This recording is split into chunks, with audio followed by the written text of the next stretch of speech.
som er født i 1988. Hun var kendt som en imponerende og talentfuld forfatter, der bruger både biografi og fiktion i sine værker. Hun fik sin debut i 2011 med bogen Et ansigt til Emily. Samme år blev hun uddannet på forfatterskolen. Hun har tidligere arbejdet som prostitueret. Begge hendes forældre er døde. Hun modtog Montanas litteraturpris i 2013.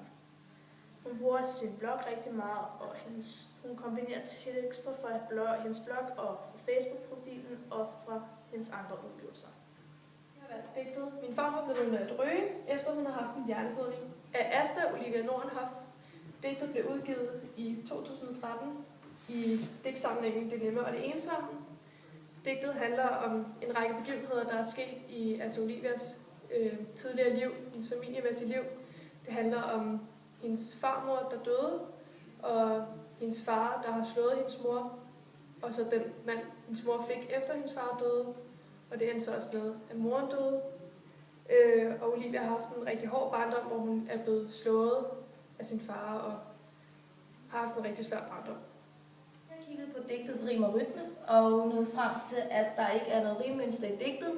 Der bliver også gjort brug af frie vers, og digtet er heller ikke delt op i nogle strofer, da digtet i sig selv er en lang strofe. Og så er der også, de fleste sætninger er utraditionelt opbygget, og der er kun få fuldendte sætninger med grundled og udsættelsen og et afsluttende punktum. Og så er der heller ikke så mange tegnsætninger. Der er kun få kommaer og punktummer. Og så er der, har vi nogle eksempler på korte og lange vers. Og nu er det farmors skade og en seng.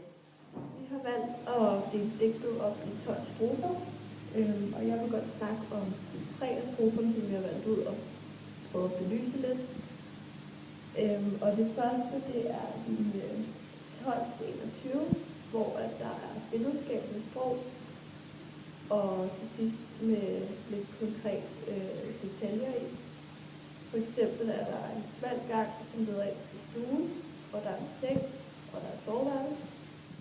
Den anden, vi har valgt, det er strofe 6, linje 44-52, hvor vi som læser finder ud af, at hun tænker tilbage på nogle dårlige hændelser fra hendes barndom, og hun ved ikke, hvor hun ligesom har de hændelser fra.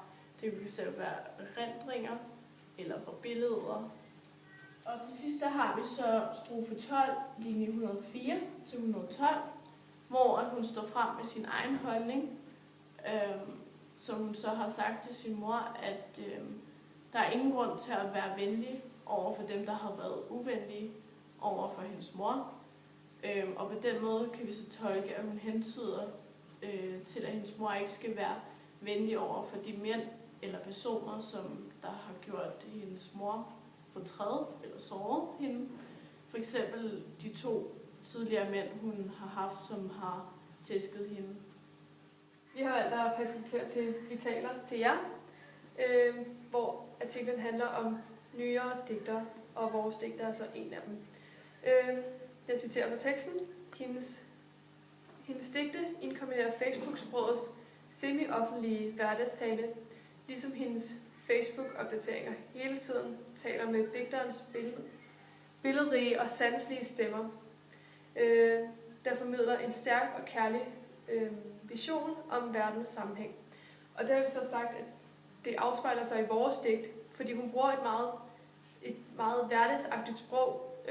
Det kunne lige så godt være, at hun stod og snakkede til sin veninde og fortalte om den her begivenhed, eller en psykolog eller et eller andet. Så har vi så også valgt at perspektivere den til en barndomsskade af Tove Ditlevsen. Selvom at opbygningen af digtene er meget vidt forskellige, så er det alligevel i bund og grund det samme, det handler om.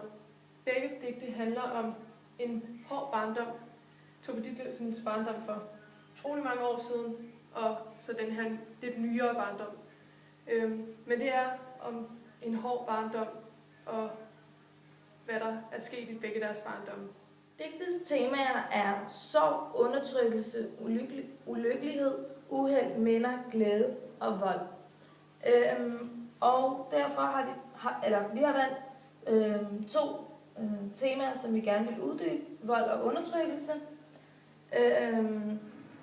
Og vi har valgt vold på grund af først og fremmest faren, som blev slået af sin far, og moren, som bliver slået af begge de mænd, hun har noget sammen med. Og så har vi valgt undertrykkelse, fordi at hun forsvarer sin mor til sidst, eller den sidste vers i digtet, der nævner hun, at der er ingen grund til at være venlig over for de personer, der er uvenlige over for hende. Ja. Og så er der også noget om værdier. Hun har ikke rigtig nogle holdninger, og hun fortæller mere om de dårlige og gode minder, og hvad hun husker fra sin barndom. Sammenfattende holdning er, at Asta Olivia Nordenhof har oplevet meget vold igennem hendes barndom, og derfor har hun ikke været i det bedste miljø, da hun var barn. Det får hende til at tænke på de gode og de dårlige minder, hun har oplevet igennem hendes barndom, og hvilke personer, der har været der for hende, og hvilke personer, hun sådan virkelig elsker.